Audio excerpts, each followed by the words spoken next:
নমস্কার। অকাল science with আকাশ আপনাদের কাছে বলেছিলাম যে আমরা খুব শিগগিরই অকাল সায়েন্সের উপরে একটা পডকাস্ট চ্যানেল নিয়ে আসছি এবং অকাল সায়েন্স ভয় না ভরসা আমাদের এই চ্যানেলে এটাই হচ্ছে মূল উদ্দেশ্য। এবং আজকে আমার এই অকাল সায়েন্স উইথ আকাশ পডকাস্টে আজকের প্রথম এপিসোডে আমার এই পডকাস্টের যে অতিথি, যার হাত ধরে, যার আশীর্বাদে আমার অকাল সায়েন্স নিয়ে জ্ঞান অর্জন করা, আমার পরম পূজ্য গুরুদেব শ্রী ব্রহ্মানন্দ। গুরুদেবের আলাদাভাবে কোনো পরিচয় দেওয়ার বিষয় নেই, কারণ আজকে ইউটিউব বলুন, সমস্ত জ্যোতিষ জগৎ বলুন, তন্ত্র জগৎ বলুন, এই নামটাই চারদিকে ছড়িয়ে বেড়াচ্ছে। উনি তন্ত্র জগতের একজন ডিকশনারি বললেও ভুল হয়, তার চেয়ে বেশি কিছু। গুরুদেব, প্রথমে আপনাদের প্রণাম। গুরুদেব, যেটা বিষয়, আপনি তো বহু জায়গায় তন্ত্র নিয়ে বিভিন্ন ইউটিউব চ্যানেলে বিভিন্ন জায়গায় আপনি পডকাস্ট করছেন এবং বিভিন্ন বিষয় নিয়ে আপনি বলছেন, খুব অথেন্টিক সমস্ত বিষয় নিয়ে বলছেন। কিন্তু আমাদের এই চ্যানেলে আজকে শুরুর পডকাস্টে আপনার কাছ থেকে যেটা প্রথমে জানতে যাবে গুরুদেব, যে ছোটবেলা থেকে আমরা শুনে এসেছি ভালো ছেলে হতে হবে, ভালো পড়াশোনায় হতে হবে, ভালো ডাক্তার হতে হবে, ভালো ইঞ্জিনিয়ার হতে হবে। কিন্তু গুরুদেব, অকাল সায়েন্স নিয়ে যখন পডকাস্ট করতে বসছি, আপনার কাছে প্রথমে জানতে চাইছি তান্ত্রিক কাকে বলে? দেখুন, তান্ত্রিক কাকে বলে এই উত্তরটার পরিষ্কার যদি এক কথায় উত্তর দিতে হয়, তাহলে যিনি তন্ত্র সাধনা করেন তিনি তান্ত্রিক। কিন্তু এর একটা বিস্তৃত ব্যাখ্যা হতে পারে। প্রথম কথা, যে যিনি তন্ত্র শাস্ত্রকে জানবেন, জেনে সেই শাস্ত্রের সাধনা করবেন। এবং এর সঙ্গে আরেকটা ব্যাপার আছে, এই সাবজেক্টটা এমন, এটার একটা রেকগনিশন পাওয়ার ব্যাপার আছে। কিরকম না, একজন ব্যক্তি বই পড়ে, তন্ত্রশাস্ত্র পড়ে শাস্ত্রটি সম্বন্ধে জ্ঞান অর্জন করলেন, কিন্তু তাকে আমি তখন তন্ত্রশাস্ত্রবিদ বলতে পারবো, কিন্তু তাকে তান্ত্রিক সাধক বলতে পারবো। তান্ত্রিক সাধক যদি তাকে হতে হয়, তাহলে তার প্রথম ক্রাইটেরিয়া হচ্ছে তিনি যেমন শাস্ত্রটাকে জানবেন, তেমন কোনো একটি বৈধ তান্ত্রিক গুরু পরম্পরা থেকে দীক্ষিত এবং অভিষিক্ত হবেন। মানে তান্ত্রিক পরম্পরায় যেমন যেমন দীক্ষা বিধি আছে, এটা বিভিন্ন পরম্পরায় টুকটাক ভেদ আছে, কিন্তু পরম্পরা কোনো একটি বৈধ মান্য পরম্পরায় তিনি অন্তর্ভুক্ত হবেন এবং শাস্ত্রকে জানবেন এবং সাধনা করবেন। তখন তাকে আমি তন্ত্র শাস্ত্রবিদ, তার সঙ্গে তান্ত্রিক সাধক বা তান্ত্রিক উপাসক এটা বলতে পারি।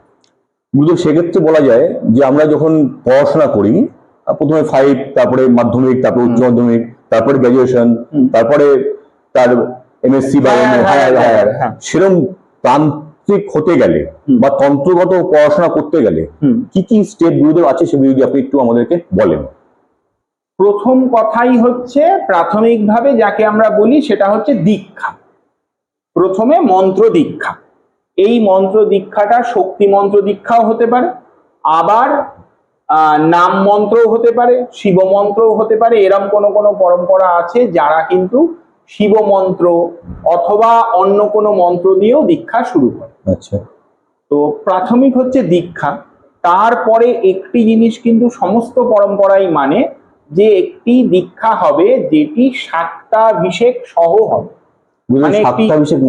মানে একটি বিশেষ অভিমন্ত্রিত অভিষেক, মানে যে দেবতা মন্ত্র তাকে দেওয়া হচ্ছে একটি কলসে, মানে ঘট যাকে আমরা বলি, যে ঘটে সেই দেবতার পূজা হবে, যে মন্ত্র তাকে দেওয়া হবে সেই মন্ত্র দ্বারা ওই কলস অভিমন্ত্রিত হবে। তাতে আমরা এটা কল্পনা করব যে ওই কলসের জলে এই মন্ত্র শক্তি সঞ্চারিত হয়েছে। তারপরে বিশিষ্ট কিছু মন্ত্র আছে, সেই মন্ত্র দ্বারা গুরুদেব শিষ্যকে ওই কলসের জল দ্বারা সিঞ্চন, অভিষেক, বা একদম যদি বাংলায় বলি তাহলে তাকে স্নান করাবে। আচ্ছা, স্নান এটা নয়, কিন্তু আমি বোঝার জন্য বলছি। তাতে কি কল্পনা করা হচ্ছে, দুটো জিনিস হচ্ছে।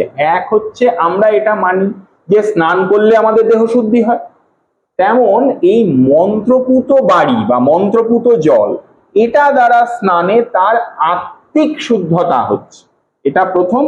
আর 2 নম্বর হচ্ছে ওই মন্ত্র শক্তি তার মধ্যে সঞ্চারিত হচ্ছে, এই জন্যেই তাকে শাক্তাভিষেক বলা হচ্ছে, অর্থাৎ শক্তি সঞ্চারিত হচ্ছে, তার মধ্যে একটি মন্ত্র শক্তি সঞ্চারিত হচ্ছে। এইবার তিনি কিন্তু তান্ত্রিক উপাসকে পরিণত হলেন।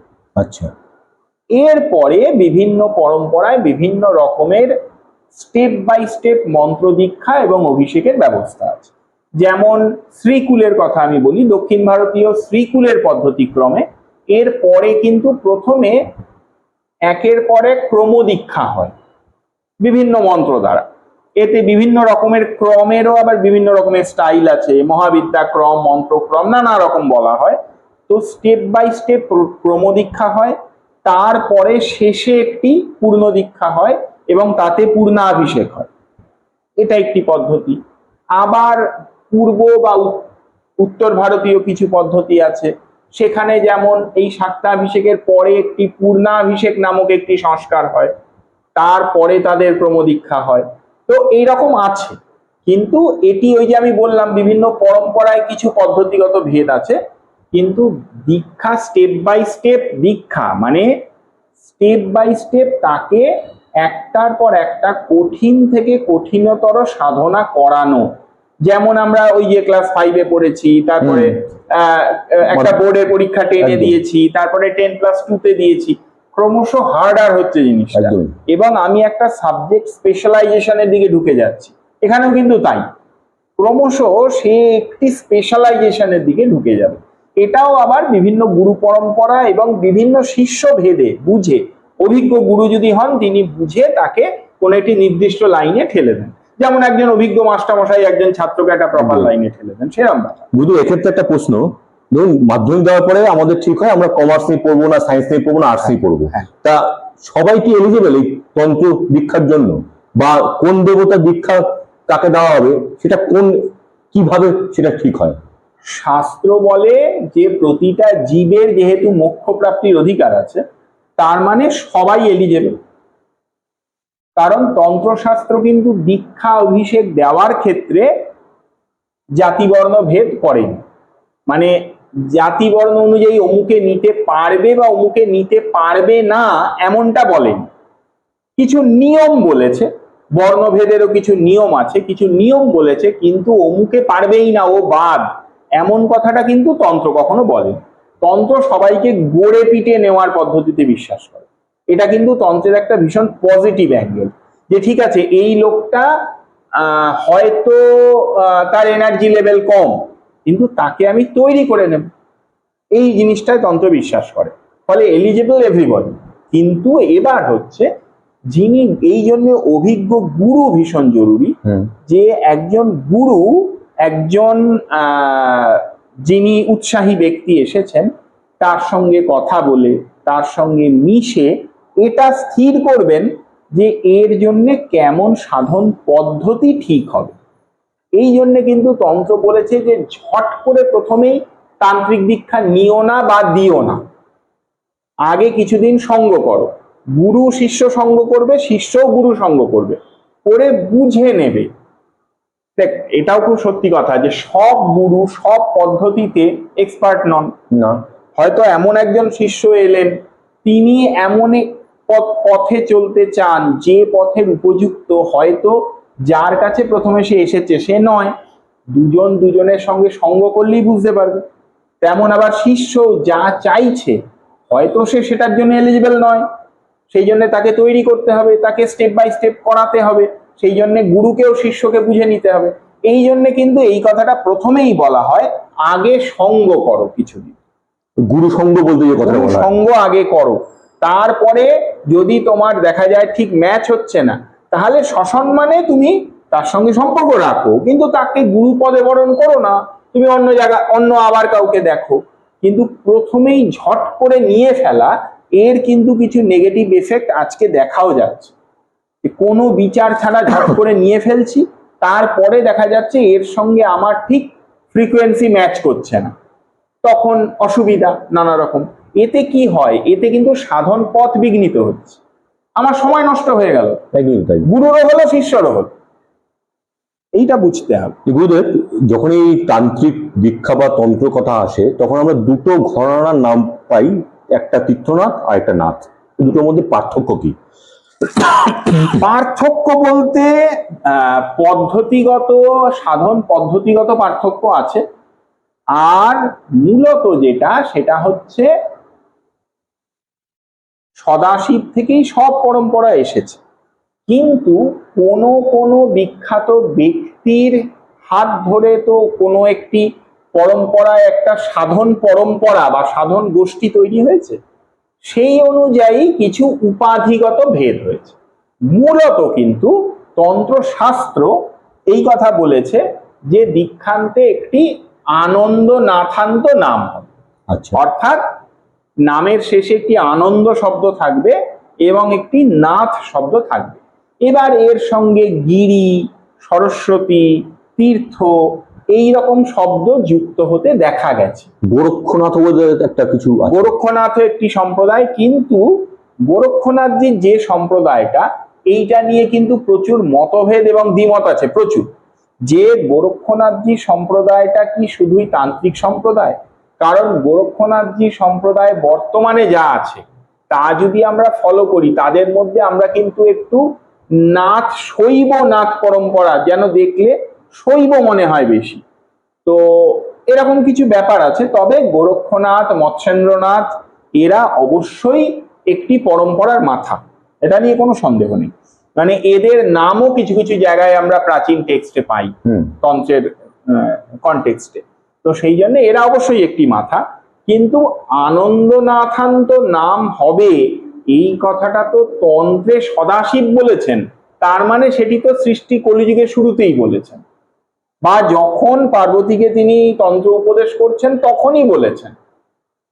সেটা কিন্তু গোরক্ষনাথজি বা এরকম কেউ সৃষ্টি করেনি, এটা তো সদাশিব সৃষ্টি করেছেন। আচ্ছা, তারপরে কেউ হয়তো সেটাকে আবার হয়তো জিনিসটা হারিয়ে যাচ্ছে। যেরকম কলিযুগের আগে তন্ত্রের প্রাদুর্ভাবের থেকে বেদের প্রাদুর্ভাব বেশি ছিল।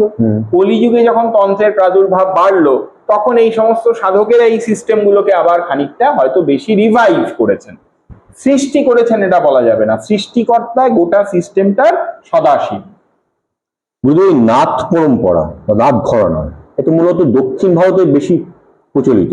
না, যদি আমি নাথ পরম্পরার সঙ্গে এখানে গোরক্ষনাথজির পরম্পরাটাকে অনেকে কানেক্ট করেন, তাহলে এটা দক্ষিণে গেল না। আবার দক্ষিণ ভারতীয় যে পরম্পরাগুলো, বিশেষত শ্রীকুলের যে তান্ত্রিক পরম্পরা দেখতে পাই, সেখানে কিন্তু ওই আনন্দনাথান্ত নামকরণটাকে ফলো করে। সবার নামই কিন্তু অমুকানন্দনাথ, শুধু অমুকনাথ নয়। এই যে গোরক্ষনাথ, এই যে কথাটা, বা হয়তো বিবেকনাথ, বল্লভনাথ এরকম নয়, আনন্দনাথ। তীর্থনাথ এটা কি বিষয়? এখানেও তো এদেরও তো নামের সঙ্গে আনন্দ আছে, তীর্থটা মাঝে ঢুকেছে। আচ্ছা, অমুকানন্দ তীর্থনাথ, তার মানে কি অমুকানন্দনাথ মাঝে তীর্থ উপাধিটা ঢুকেছে। তার মানে এই পরম্পরার কেউ হয়তো, এই পরম্পরায় এমন হয়তো কেউ ছিলেন যিনি, এটা নিয়েও সর্বানন্দ ঠাকুর কিনা, এই নিয়েও নানা রকম রিসার্চ হচ্ছে। এবার রিসার্চ গুলো সবসময় রিসার্চ, আমরা বিভিন্ন রকম সেই মত কেউ মানছেন আবার কেউ মানছেন না। কিন্তু সর্বানন্দ ঠাকুরের কথাই যদি কেউ কেউ বলছেন, তাহলেও মানে হয়তো কোনো তীর্থনামা সন্ন্যাসী তারা এই পরম্পরার মধ্যে ছিলেন, বা তাদের সঙ্গে এই পরম্পরার কোনো একটা মিশ্রণ হয়তো ঘটেছে, সেখান থেকে হয়তো তীর্থ পদবিটা। কিন্তু ওই আনন্দ এবং নাথ এই দুটো কিন্তু আছেই, তীর্থটা মাঝে ঢুকেছে। গুরু, আজকের দিনে দাঁড়িয়ে, যেটা 5 বছর আগেও ছিল না, কিন্তু আজকের দিনে দাঁড়িয়ে ফেসবুক বলুন, ইউটিউব বলুন, তান্ত্রিকদের বিভিন্ন পডকাস্ট বা বিভিন্ন ভাষণ বলুন বা বিভিন্ন টোটকা, বিভিন্ন রকম কথাবার্তা, মহাবিদ্যাদের নিয়ে কথাবার্তা, এটা অনেক বেশি আজকালকার দিনে বেড়েছে। এর কারণ কি বলে মনে হয়? প্রথম কথা, সদাশিব তো বলেইছেন কলিযুগে তন্ত্রের প্রাদুর্ভাব হবে, সেই জন্য কলি যত পরিপক্ক হচ্ছে তত তন্ত্রশাস্ত্রের প্রভাব প্রচার বাড়ছে, এটা শাস্ত্রীয় অ্যাঙ্গেল। আচ্ছা, পজিটিভ একটা সাইড বলতে পারি যে মানুষের মধ্যে তন্ত্র সম্বন্ধে সচেতনতা বৃদ্ধি পাচ্ছে। তন্ত্র যে একটি পূজা পদ্ধতি, এই সম্বন্ধে মানুষের মধ্যে সচেতনতা বৃদ্ধি পাচ্ছে। আগে হয়তো মানুষ তন্ত্র বলতে শুধু টোনা টোটকা ভাবত। তন্ত্র যে আসলে একটি পূজা পদ্ধতি, এই সম্বন্ধে মানুষের সচেতনতা বৃদ্ধি পাচ্ছে। সেই জন্য মানুষ এতে আরো বেশি এই নিয়ে আলোচনা করছে, আলোচনা শুনছে, এতে জ্ঞান বৃদ্ধি পাচ্ছে। আবার কিছু নেগেটিভ সাইড থাকতে পারে, সেইগুলো হচ্ছে হয়তো এমন কিছু বেনজল আবার এই ফাঁকে ঢুকে পড়ছে, যারা তন্ত্রের নাম করে শুধুই ওই টোনা টোটকার প্রচার আবার করছেন। এটাও তন্ত্রের বাইরে নয়, কিন্তু অধতন্ত্রও আছে, তন্ত্রের বাইরে এটাও নয়। কিন্তু কাম্য কি? কাম্য হচ্ছে যে আমরা চেষ্টা করব ঊর্ধ্বগতি হোক, আমাদের আত্মার ঊর্ধ্বগতি হোক। আমরা যেন জাগতিক বিষয়ে যত জগতে যখন আছি, জগৎ এবং জাগতিক বিষয়ে ইনভলভ তো আমাদের হতেই হয়, কিন্তু আমরা যতটা সম্ভব যদি নিজেদেরকে এখান থেকে একটু গুটিয়ে রাখতে পারি এবং একটা সময় আমরা এখান থেকে নিজেদেরকে উইথড্র করতে পারি, সেটা আমাদের লক্ষ্য হওয়া বেশি ভালো। রাদার দেন আমরা নিম্নমানের কিছুতে জড়িয়ে যাই, অমুকের ভালো করা, অমুকের মন্দ করা। এবার মানুষ যত না কারোর ভালো করতে চায়, কেউ এরকম কোনো জজমান বা ক্লায়েন্ট, এখন তন্ত্রে প্র্যাকটিসিং তন্ত্রের ভাষায় ক্লায়েন্ট, এরকম কোনো ক্লায়েন্ট কি কোনো তান্ত্রিকের কাছে আসে যে এসে বলবে যে কত টাকা লাগবে বলুন, অমুকের ছেলের চাকরিটা হচ্ছে না, অমুকের ছেলের চাকরিটা করিয়ে দিন? একটা ক্লায়েন্টও আসে না। ক্লায়েন্ট এসে কি বলে, হয় আমার ভালোটা করে দিন, অথবা অমুকের কোনো একটা ক্ষতি করে দিন। তো এই টেন্ডেন্সিটা কম। এই ক্ষতির বিষয়টা নিয়ে তো আজকাল মানে আরো বেশি করে মানুষ মানে এটা নিয়ে ভয় পায়। তন্ত্র বা তান্ত্রিক নামটা শুনলেই, আর যেটা আমরা দেখে এসেছি বা আপনাদের বিভিন্ন পডকাস্টে শুনে এসেছি যে তন্ত্রে 6টা কর্মের কথা বলা হয়, ছোট কর্ম আছে, 6টা কর্মের কথা বলা হয়। তার মধ্যে প্রথমটা হচ্ছে শান্তি কর্ম, শুনে ভালো লাগে। তারপর থেকে যেগুলো শুরু হয় মারণ, উচ্চাটন, স্তম্ভন, বিদ্বেষণ, এগুলো শুনলে তো কিন্তু ভয় লাগে। এগুলো যেভাবে আমরা ট্রেনে বাসে দেখি বা ফেসবুকে অ্যাড দেখি, 10 মিনিটে মারণ করে দেবো, গ্যারান্টি সহকারে উচ্চারণ করে দেবো, গ্যারান্টি সহকারে বশীকরণ করে দেবো, এবং তোমার কাছে আসতে বাধ্য, প্রতিপত্তির ঝামেলা সম্বোধন করে দেবো, বশীকরণ করে দেবো, প্রেমিক প্রেমিকার ঝামেলা বশীকরণ করে দেবো। এগুলো দেখে তো মানুষগুলো আরো বেশি ভয় পায়।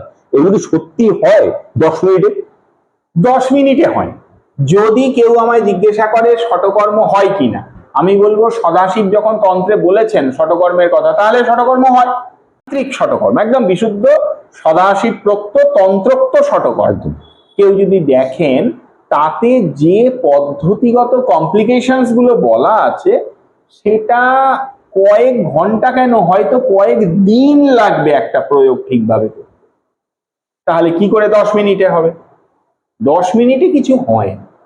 এইটা হচ্ছে যত না আমি বলবো, আমি একটু উল্টো কথা বলি, যত না আমি বলবো যে প্রলোভন দেখানো হচ্ছে, তার থেকে আমি বলবো মানুষ যেন এইগুলোই চায় বেশি, সেই জন্যই তো মানুষ ওইগুলো বেশি দেখছে।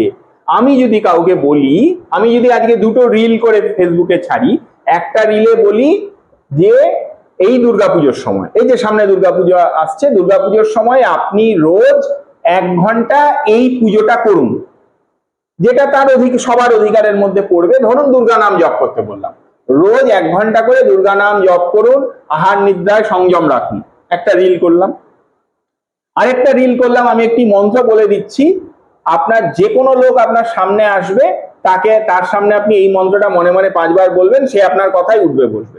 কোন রিলটার ভিউ বেশি হবে? দ্বিতীয়টা। তাহলে কি, আমি তো দুটোই বলেছি, তাহলে মানুষ কোনটা চেয়েছে বেশি? অবশ্যই দ্বিতীয়টা। কারণ মানুষ সবসময় চায় যে একটা নেগেটিভ কিছু বিষয় নিয়ে এগোতে, আর অল্পে আমি কিছু পেয়ে যাই। একদমই তাই, খাটবো না, অল্পে পেয়ে যাই। এই টেন্ডেন্সির জন্য এই জিনিসগুলো আলো বৃদ্ধি পাচ্ছে। মূলত বিভিন্ন পডকাস্ট থেকে শোনা বা পড়াশোনা থেকে জানা যে স্তম্ভন যে কথা বলা হয়, স্তম্ভন বিদ্যা, স্তম্ভনের মূল দেবী মা সরস্বতী, এটা কি ঠিক? এইটা বলি যে শতকর্মের 6 জন অধিষ্ঠাতা দেবতার কথা বলা। তো এইবার এই যে সরস্বতী, এই সরস্বতীরও তো প্রচুর ভেদ আছে। আমরা সরস্বতীর প্রচুর মন্ত্রভেদ আছে। আমরা সরস্বতী বলতে ভেবে নিচ্ছি বিনা পুস্তকধারিণী। এই যে বিনা পুস্তকধারিণী বিদ্যা দেবী, তিনি একই সঙ্গে স্তম্ভনের দেবী হবেন কেন? কিন্তু এই যে বাণী বা সরস্বতী, ইনি বিভিন্ন রূপে বিরাজ করেন। তো এই শতকর্মের 6 জন দেবীর কথা বলা আছে, তার মধ্যে বাণীর কথা বলা আছে। তো কিন্তু সেই সরস্বতী আর বিনা পুস্তকধারিণী বিদ্যাদায়িনী এক নয়, এগুলো কিছু কমন টার্ম। সরস্বতীর প্রচুর উপভেদ আছে, উগ্রমূর্তি থেকে এই বিনা পুস্তকধারিণী পর্যন্ত, একটি মূর্তি নয়। আর তন্ত্র না ভীষণ ভাবে কুট করে কথা বলে, মানে কি বলবো, ঘুরিয়ে কথা বলে। কুট করে বলা মানে কি, ঘুরিয়ে কথা বলে, এমন ভাবে ঘুরিয়ে কথা বলে যে মানুষ কনফিউজড হয়ে যায়। এই জন্য গুরু দরকার, যে কুটটাকে ভেঙে দেবে। গুরুদেব, এই গুরুমুখী বিদ্যা, তন্ত্রে একটা কথা বলা হয় গুরুমুখী বিদ্যা, এর মানে কি? এই যে কথাটা বললাম যে তন্ত্র এমন এমন গোপন কথাকে এমন এমন জাগতিক বিষয়ের সঙ্গে জড়িত করে বলেছে, যেটা পড়ে যদি কেউ শুধু শিখতে যায়, সে কিন্তু ওই জিনিসটাই ভেবে নেবে। কিন্তু গুরুকে এই জন্য দরকার যে গুরু পরম্পরা ক্রমে ওই কূটটার ভাঙতে জানেন। আচ্ছা, তিনি ওর ভেতরের কথাটা বোঝাবেন, এই জন্যে গুরু প্রয়োজন। আবার দীক্ষা ইত্যাদির জন্যও গুরু প্রয়োজন, এই জন্য গুরু লাগবে, গুরু হাতে কলমে শেখাবেন। আবার একটি জিনিস আছে, এই গুরুমুখী বিদ্যা বলে তন্ত্রের শাস্ত্রগুলোকে চাপা দিয়ে রেখে শুধু গুরুমুখী বিদ্যার নাম করে শিষ্যের সর্বনাশও কিন্তু অনেকে করেন। শিষ্য এবং শিষ্যাদের সর্বনাশ, এটা আমি একদম মেনশন করি, করেন অনেকে। সেটা আবার গুরুমুখী এই শব্দটার নাম করে অপব্যবহার, এও হয়। মানে পৃথিবীর সবকিছুরই একটা ব্ল্যাক এবং একটা হোয়াইট সাইড আছে। আমরা যখন তন্ত্র নিয়ে আলোচনা করি বা দেখি, বিভিন্ন তন্ত্রের কথা আমাদের কাছে আসে বা আমরা শুনতে পাই। কোথাও বলে তারাপীঠ তন্ত্র, কোথাও কামাখ্যা তন্ত্র, কোথাও ভৈরবী তন্ত্র, কোথাও যক্ষিণী তন্ত্র, কোথাও প্রেত তন্ত্র, কোথাও পিশাচ তন্ত্র। বুঝলে এতগুলো কি মানে প্রকারভেদ আছে তন্ত্রের? তন্ত্রের অসংখ্য প্রকারভেদ আছে। 3টি ক্রান্তায় প্রতিটি ক্রান্তায় 64টি করে তন্ত্র আছে। ফলে তন্ত্রের অসংখ্য ভেদ আছে। কে কিরকম তন্ত্র নেবে এবং সাধনা করবে, সেই মতো সে ফল পায়। এবং এখানে বলতে গেলে সেই গীতার ভগবানের কথা বলতে হয়, যে যক্ষ রক্ষ পিশাচের উপাসনা করে সে যক্ষ রক্ষ পিশাচদের প্রাপ্ত হয়, যে ইন্দ্র বরুণাদি দেবতাদের উপাসনা করে তাদের লোক প্রাপ্ত হয়, আর যে ভগবান বা ভগবতীর কাছে মোক্ষ প্রার্থনা করে সে মোক্ষ লাভ করে। তন্ত্র সবকিছুর অপশন দিয়েছে, তুমি বেছে নাও। যক্ষিণী সাধনা করলে বা পিশাচ সাধনা করলে বা প্রেত সাধনা করলে আমার মোক্ষ লাভ হবে না, না, সেটা কি করে হবে? তাহলে সেই সাধনা, সেই তন্ত্র কি জন্য? সেই তন্ত্র এমন মানুষ আছেন যে মানুষদের চেতনার লেভেলটাই এমন, তারা জাগতিক সুখভোগ এবং জাগতিক মান সম্মান প্রতিষ্ঠা ইত্যাদিকেই জীবনে বেশি গুরুত্ব দেন। তাদের জন্য ওগুলো প্রয়োজন, তাদের ওগুলো কাজে লাগে, তারা ওগুলো করে। এই যে ভীষণ পপুলার এখন কর্ণপিশাচিনী, হ্যাঁ সবাই দেখছি, সবাই বলে যাচ্ছে। আচ্ছা, করে কি হচ্ছে? কর্ণপিশাচিনী কি আমাকে মোক্ষ প্রদান করবেন? কর্ণপিশাচিনী লোকে কেন করতে চাইছে? যে আমি লোকের কাছে বড় হব, লোকে আমায় মানবে। তার মানে লোকে আমায় মানবে, লোকে আমার কাছে আসবে এবং আলটিমেটলি, অপ্রিয় সত্যি কথা, আমার কথা শুনে লোকে চমকে গিয়ে আমাকে পয়সা দেবে। এটাই আসল লোক। একদম। তো এই রকম মানসিকতা যার, তার জন্য তো ওটা প্রয়োজন, তিনি ওটা করবেন। আমি তো ওটা করছি না, কারণ আমি এটা বিশ্বাস করছি যে আমারও পয়সার দরকার আছে। আমি একদমই বলবো না আমার টাকা পয়সার দরকার নেই, আমারও পয়সার দরকার আছে। আমি তার জন্য কি পদ্ধতি অবলম্বন করছি? আমি আমার ইষ্ট দেবীর কাছে প্রার্থনা করছি যে তুমি আমায় জুগিয়ে দাও আমার যা দরকার।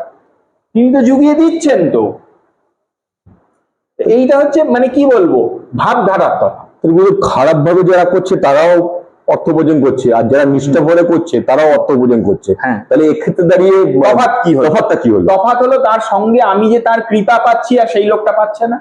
মানে আপনি বলছেন খারাপ কাজ করলে তার দিকেও খারাপ জিনিসটাই হবে তার সাথে। হ্যাঁ হ্যাঁ, মানে এটা শুনে এসেছি, তন্ত্রে যদি খারাপ কাজ করা হয় হ্যাঁ, তাহলে সেটা বুমেরাং হবে হবে। প্রতিটা কর্মের কর্মফল ভোগ করতে হবে। তো এই কথাও, এই যে যারা শতকর্ম করেন, শতকর্মের মানে নেগেটিভ প্রয়োগ করেন, যদি কেউ ভালো করে গোটাটা পড়েন, মানুষরা গোটাটা পড়ে না। তারপরে আরো একটা অপ্রিয় কথা বলি, লোক অরিজিনাল টেক্সট পড়ে না, অরিজিনাল টেক্সট থেকে তুলে এনে কয়েকজন প্রয়োগ বিধির বই লিখেছেন সেগুলো পড়ে কাজগুলো করে।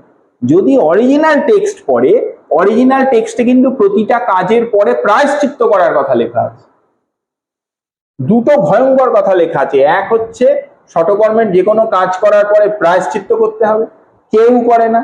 2 নম্বর কথা বলেছে, যে যে মন্ত্র প্রয়োগ করে আমি শতকর্ম করলাম সেই মন্ত্র এবং মন্ত্রাধিষ্ঠাতা দেবতা ওই ব্যক্তির বৈরী হয়ে যান, অর্থাৎ তার জন্য শত্রু হয়ে যান।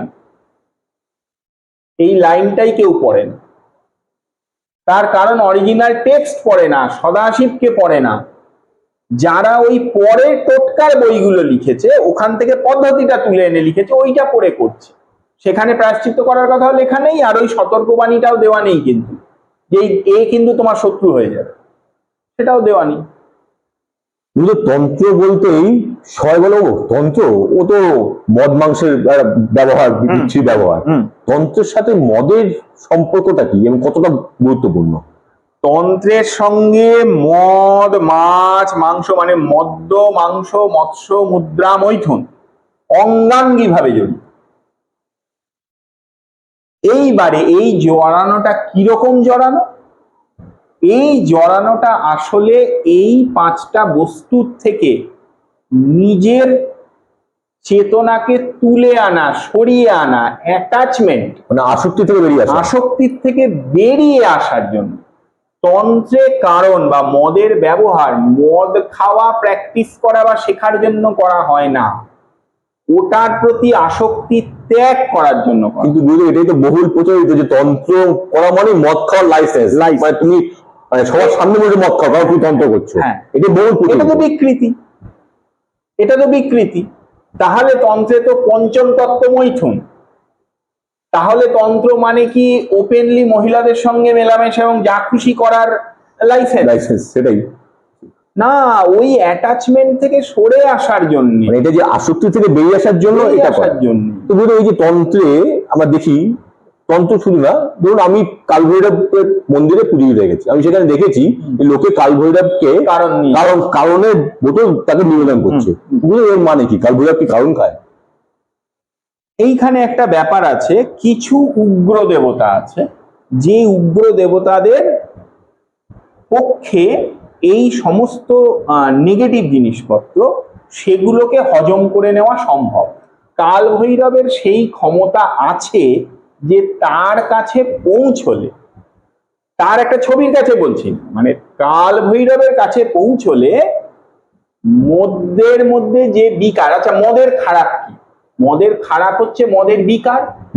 মদ খেলে বিকার হয়, বিকার হয়। মদের বিকার তিনি ধ্বংস করে দিতে পারেন। আচ্ছা, তাহলে তার কাছে ওটা তো আর ক্ষতিকারক না। মানে তাকে যদি আমি সমর্পণ করি, সেখানে গিয়ে মদ বিধিবৎ সমর্পণ করি, তাহলে আমার যদি বিকার থাকে, বিকারটা ধ্বংস হয়ে যাবে। হ্যাঁ, এবং মদ্যের বিকারও। এবং কারণ একটা কথা বলা হয় তো, যে মদ্য সেই সাধকই পূজায় ব্যবহার করবে যিনি ওটার জন্য অধিকৃত। অধিকৃত অর্থাৎ তার গুরু তাকে ওটি শোধন করার পদ্ধতি শিখিয়েছেন এবং ব্যবহার করার অধিকার দিয়েছেন। গুরুদেব অধিকৃত মানে হচ্ছে শোধন করার পদ্ধতি শিখে তাকে শোধন করে সেটা ব্যবহার করে। অধিকৃত এই বিষয় না যে আমি সরকারকে ট্যাক্স দিয়ে মদটা কিনছি, সেটা অধিকার না, সেটাকে শোধন করা হচ্ছে অধিকার। এবং এই শোধনের মধ্যে খুব 4টি একদম প্রমিনেন্ট পয়েন্ট আছে। 1 নম্বর পয়েন্ট হচ্ছে কারণে মদের ওপরে ব্রহ্মার অভিশাপ আছে, সেই ব্রহ্ম শাপ মোচন। 2 নম্বর হচ্ছে এর ওপরে কৃষ্ণের অভিশাপ আছে, কৃষ্ণ সাপ মোচন, এর উপরে শুক্রাচার্যের অভিশাপ আছে, শুক্র সাপ মোচন, 4 নম্বর হচ্ছে বিকার হরণ। আচ্ছা, এই 4টে যদি চলে যায় তাহলে ওর দোষ কি? কিছুই নেই এটার উপরে, তাহলে আর কিছুই নেই। তখন ওটা মদ আর জলের মধ্যে কোনো পার্থক্য করে যায়। গুরুদেব, আরেকটা প্রশ্ন, তন্ত্র সম্বন্ধে যখনই কথা বলতে যাবে জানতে যাই, তখন আমরা দেখি দুটো আচার আসে, একটা দক্ষিণাচার আর একটা বাম আচার। দুটো মানে কি? এর আরো সপ্তাচার আছে তন্ত্রে, তবু এটা কিন্তু common। দক্ষিণাচার, বামাচার, কৌলাচার এগুলো হচ্ছে। দক্ষিণাচার মানে এমন একটি আচার পদ্ধতি যা জগতের, সোজা কথায় বলি আমি, মানে কোনো কঠিন কথা না বলে বলি, দক্ষিণাচার মানে যেটা জগতের সঙ্গে ব্যালেন্স করে চলছে, আর বামাচার মানে যেটা জগতের উল্টো পথে চলছে, মানে উল্টো স্রোতে যাচ্ছি। উল্টো স্রোতে যাচ্ছে। হ্যাঁ, কিরকম উদাহরণ দিই, এই যে মদ মাংস এগুলো, সাধারণ মানুষ এগুলোকে কি সত্যি সবাই খায় হয়তো, কিন্তু কেউ কি ভালো চোখে দেখে? কখনোই না। ভালো চোখে যে দেখে না তার একটা প্রমাণ দিই, যখনই মানুষটার কোনো একটা বাড়িতে হয়তো একটা পুজো আছে, লোকটা কিন্তু ঠাকুরমশাইকে জিজ্ঞাসা করছে, ঠাকুরমশাই নিরামিষ খাবো তো? তার মানে কি, সে জানে নিরামিষ খাওয়াটাই ভালো, একদম ওটাই উচিত, ওটাই উচিত। হ্যাঁ, তাহলে তার মনে আমিষ আমিষ সে খায়, কিন্তু সে জানে ওটা বেশি পবিত্র, সে জানে জিজ্ঞেস করছে নিরামিষ খাবো তো? তো এবার এই যে ব্যবস্থাটা, এই ব্যবস্থাটায় ওই জিনিসগুলোকে পুজোয় ব্যবহার করতে বলছি। তার মানে কি, এটা স্রোতের বিপরীতে হাঁটা না? এইটা একটা স্রোত, প্র্যাকটিসিং ভাবে বিপরীতে হাঁটা। আরেকটা স্রোতের বিপরীতে হাঁটা হচ্ছে এই জিনিসগুলোর প্রতি আমাদের একটা আসক্তি আছে, সেই আসক্তিরও বিপরীতে হাঁটা। ফলে বাম মার্গ আসক্তির থেকে নিরাসক্তির দিকে নিয়ে চলে যায়, আর দক্ষিণ মার্গ আসক্ত করে তা বলছি না, কিন্তু দক্ষিণ মার্গ এত তীব্রভাবে নিয়ে যায় না, তাকে ধীরে ধীরে নিয়ে যায়। আর বাম মার্গ হচ্ছে তীব্রভাবে স্রোতের বিপরীতে ঠেলে নিয়ে যাচ্ছে। সেই জন্যই তো বলা হচ্ছে যে বাম মার্গের সাধক বীর হবেন। বীর হবেন মানে কি? বীর হবেন মানে স্রোতের বিপরীতে চলতে তো দাঁড় বাওয়ার ক্ষমতা থাকতে হবে, তো অবশ্যই সেইটা তার মধ্যে থাকবে। সেটা যদি না থাকে তাহলে কিন্তু তুমি বীরাচারী না, ভ্রষ্টাচারী। আর দক্ষিণাচার্য যারা করে তারা বীর নন। দক্ষিণাচারী সাধককে শাস্ত্রের ভাষায় তো বীর মার্গী বা বীরাচারী বলা হয়নি। দক্ষিণাচারী সাধকরা যেটা প্র্যাকটিসিং ভাবে যেটা করেন সেটা হচ্ছে তারা চলে যেতে চান দিব্যাচারে। তার মানে তারা ব্যাপারটাকে দিব্য ভাবে নিয়ে যেতে চান, যে এইখান থেকে ভক্তি আশ্রয় করে আমি দিব্য ভাবে চলে যাব, মানে ব্যাপারটাকে একটা সুপার ন্যাচারাল স্টেজে নিয়ে চলে যাব। তন্ত্র যে প্র্যাকটিস করতে আসবে বা যে তন্ত্র শিখতে আসবে, বা যারা আজকে পডকাস্টে দেখছে, যাদের মধ্যে তন্ত্রের প্রতি আগ্রহ আসবে, তারা কোন আচারে গেলে, আপনি কি সাজেস্ট করেন কোন আচারে গেলে তাদের ভালো? আমি বলবো কিন্তু প্রত্যেকটা মানুষের যে কোনো, এবং তন্ত্রও তাই বলে যে প্রত্যেকটা মানুষ প্রথমে দক্ষিণাচার দিয়েই ঢুকবে। আচ্ছা, কারণ প্রথমেই বীরাচার ধরিয়ে দিলে কিন্তু মানুষ গোলমাল করে ফেলবে। আরে প্রথমে সে নৌকা বাওয়া শিখুক, তারপরে তো স্রোতের বিপরীতে যাবে। আরেকটা বিষয় বলবো, আমরা দেখি তন্ত্রের কোনো কাজকর্ম হলেই বিভিন্ন জায়গায় যখন যাই, তারাপীঠ থেকে শুরু করে সিদ্ধপীঠে বা কোনো সতীপীঠে যাই, আমরা দেখি যে যজ্ঞ হচ্ছে, সবাই বসে যজ্ঞ করছে, লাল কাপড় পরা, মাথায় লাল সিঁদুর পরা, একটা মানে দেখলে ভয় লাগে। যজ্ঞ হচ্ছে, বিভিন্ন রকম ভাবে মন্ত্র উচ্চারণ হচ্ছে, কেউ জয়ের তারা বলে চালাচ্ছে, কেউ জয় মাকে বলে চালাচ্ছে। আজকালকার একটা ট্রেন্ড দেখা যাচ্ছে, বাড়িতে বসে আমি খাসি মাংস খাচ্ছি, আর যখনই দেখছি কোনো পুজোতে বা কোনো তান্ত্রিক পদ্ধতিতে কোথাও কোনো বলি হচ্ছে, তখন আমি ফেসবুক জুড়ে একটা বড় লেখা লিখে দিচ্ছি, বলি হচ্ছে, একদম কেন হচ্ছে, পশু হত্যা হচ্ছে। অথচ আমি রোজ বাজারে গিয়ে মাংস কিনছি, কিনে বাইরে নিয়ে আসছি, তার মাংস ভালো করে রান্না বান্না করে চৌবচস্য খাচ্ছি, যখন দেখছি বলি, তখন আমাদের পশুপ্রেম জেগে উঠছে। তন্ত্রে বলির গুরুত্ব কি, আর যারা খাচ্ছে আর এরকম বলছে তাদের ক্ষেত্রে আপনার বার্তা কি?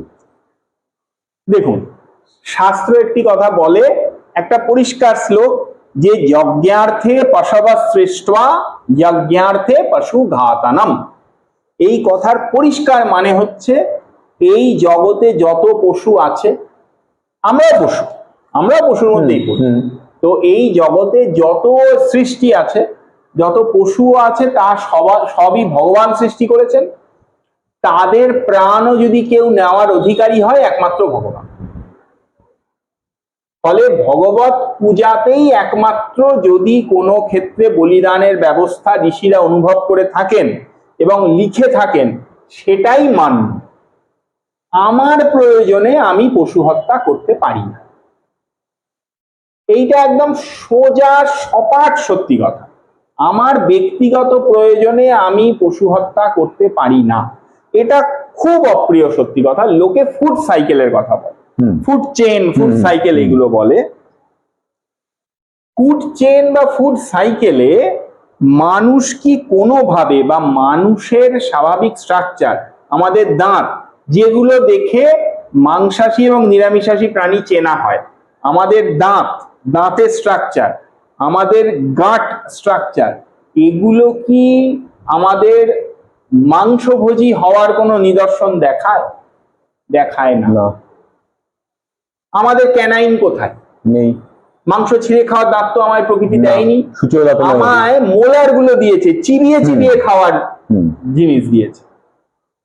আমাদের গাটে সেই পরিমাণ HCl আছে যা বাঘের বা কুকুরের আছে? না। নিদেন পক্ষে কুকুরের আছে, তা তো নেই। ফলে আমরা কিন্তু নিজেরা আমাদের ফুড হ্যাবিট তৈরি করেছি। এবং আরেকটি কথাও বলে লোকে, যে আমরা যদি না খাই তাহলে নাকি ছাগলে পৃথিবী ভরে যাবে, মুরগিতে পৃথিবী ভরে যাবে। এর থেকে বাজে কোনো কথা হয় না। আরে ছাগল, মুরগি বলো বা মাছই বলো, ইনডিউস ব্রিডিং করানো হচ্ছে মানুষের খাবার যোগান দেওয়ার জন্য। কোথায় বেশি? কম পড়ছে। কম পড়ছে তো। প্রকৃতির নিজের সব ব্যালেন্স আছে। ফলে আমি প্রকৃতিতে খেয়ে উপকার করছি, এই বাজে কথাটা বলে কোনো লাভ নেই। আমায় বলতে হবে আমি আমার রসনা তৃপ্তির জন্য খাচ্ছি, এইটা বলতে হবে। কারণ মেডিকেল সায়েন্সও কিন্তু এই কথা বলে না যে শুধুমাত্র মাংস খেলেই আমি প্রোটিন পাব। প্রোটিন অন্যভাবেও পেতে পারি, মাংস না খেয়েও তো বহু মানুষ আছেন। ফলে অপরিহার্য এই কথাটা বলা যাবে। তো সেই জন্য আমি কোনো উপকার করে দিচ্ছি প্রকৃতির, মাংস খেয়ে ব্যালেন্স রক্ষা করছি, এইসব বাজে কথা বলে লাভ নেই। আমায় বলতে হবে আমি মাংস খেতে ভালোবাসি, আমার জিভে রসনা, তাতে আমার মাংসের খেতে ভালো লাগে বলে আমি খাচ্ছি, একদম সেটা তার ব্যাপার। কিন্তু শাস্ত্র যেখানে বলিদানের কথা বলেছে, সেই ক্ষেত্রে বিরোধিতা করতে তাহলে আমি কেন যাব?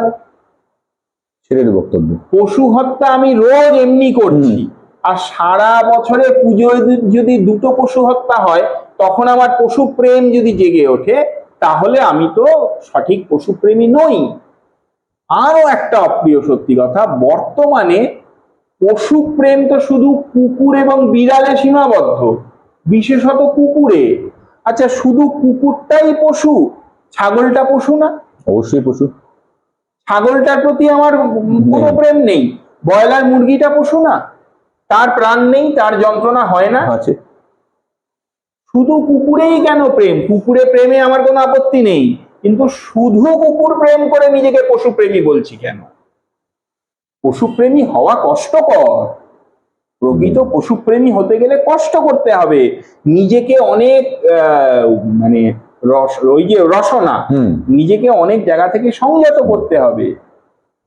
আর বলিদানের বৈধ মাংস যদি একমাত্র গ্রহণের ব্যবস্থা আমরা মানি, তাহলে কিন্তু মাংস খাওয়াও কমে যাবে। অবশ্যই। কারণ কটা বলিদান হয় বছরে?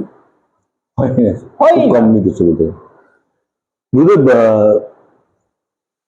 দুর্গা দুর্গতি নাসিনী, কিন্তু ইনাকে দেখে ইনি কি গুরুদেব তান্ত্রিক দুর্গা বা তন্ত্র দুর্গা? না, এই কথাটা বলা যাবে না। কালিকা পুরাণে ইনার কথা আছে যখন, তাহলে ইনি পৌরাণিক তো বটেই। আচ্ছা। কালিকা পুরাণ 3 রকম দুর্গার কথা বলেছে, উগ্রচণ্ডা, ভদ্রকালী, কাত্যায়নী। উগ্রচণ্ডা হচ্ছেন কুচকুচে কালো গায়ের রং, 18টা হাত, বড় বড় দাঁত আছে, মুন্ডমালা পরা, তার 15 দিনের পুজো, তিনি একটি দুর্গা। আচ্ছা। কালিকা পুরাণ বলেছে, কাজী পুরাণক।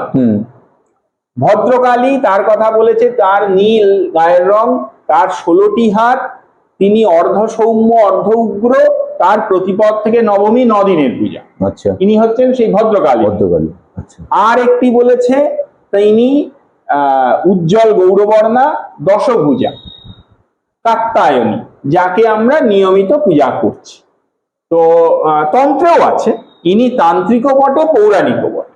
শুধু এর সাথে মা লক্ষ্মী, গণেশ, কার্তিক ঠাকুর, মা সরস্বতী, ইনার সঙ্গে লক্ষ্মী সরস্বতী কার্তিক গণেশ অ্যাড করলেও কোনো ক্ষতি নেই, অ্যাড না করলেও ক্ষতি নেই, কিন্তু সঙ্গে যে জয়া এবং বিজয়া আছেন এই দুজন কিন্তু মাস্ট। জয়া বিজয়া বলতে তো আমরা মা ছিন্নমস্তার ক্ষেত্রে শুনতে পাই জয়া বিজয়া। জয়া বিজয়া দেবীর সখী, জয়া বিজয়া দেবীর একদম মুখ্য অঙ্গ দেবতা।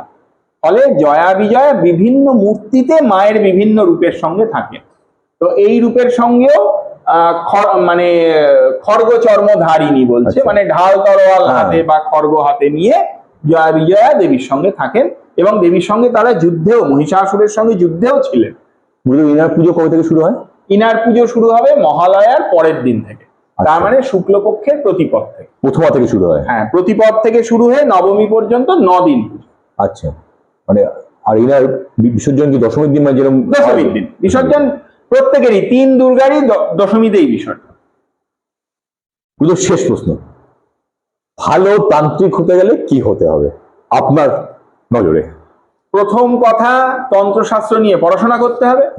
2 নম্বর কথা, তান্ত্রিক পরম্পরার অন্তর্ভুক্ত হতে হবে। 3 নম্বর কথা, সৎ হতে হবে, সাত্ত্বিক হতে হবে। অকাল্ট সায়েন্স উইথ আকাশ আমাদের আজকের প্রথম এপিসোডে আমরা একদম বেসিক জায়গা থেকে শুরু করলাম, তন্ত্র কি, তান্ত্রিক হতে গেলে কি করতে হবে, তন্ত্রের বিভিন্ন প্রকারভেদ এবং তন্ত্র সম্বন্ধে তার বিভিন্ন গুলো কিছু কথাবার্তা এবং তার বিভিন্ন কিছু নিয়ম আমাদের সাথে তার সমস্ত কিছু বললেন আমার পরম পূজ্য গুরুদেব শ্রী ব্রহ্মানন্দ। আগামী দিনে তাকে আমাদের সাথে আবার পাবো। অকাল্ট সায়েন্স ভয় না, ভরসা, আমাদের এটাই বলার কথা এবং এটাকেই আমাদের প্রতিষ্ঠিত করতে হবে। শুধু প্রতিষ্ঠিত না, সেটা যুক্তি দিয়ে, কোনো অযুক্তি না, যুক্তি দিয়ে সেটাকে প্রতিষ্ঠিত করতে হবে যে তন্ত্রকে ভয় পেতে হবে না। কারণ জ্যোতিষ বা তন্ত্র যা আমাকে আমার গুরুদেব শিখিয়েছে, জ্যোতিষ বা তন্ত্র ভাগ্য বদলাতে পারে না। আমাদের ভাগ্যের উপরে কিছু কালো ছায়া আসে, এই ছায়াকে এদের দ্বারা প্রশমিত করা যায়। সুতরাং ভয় না, ভরসা, অকাল্ট সায়েন্সকে নিয়ে এগিয়ে চলুন, অকাল্ট সায়েন্সের সাথে থাকুন। নমস্কার।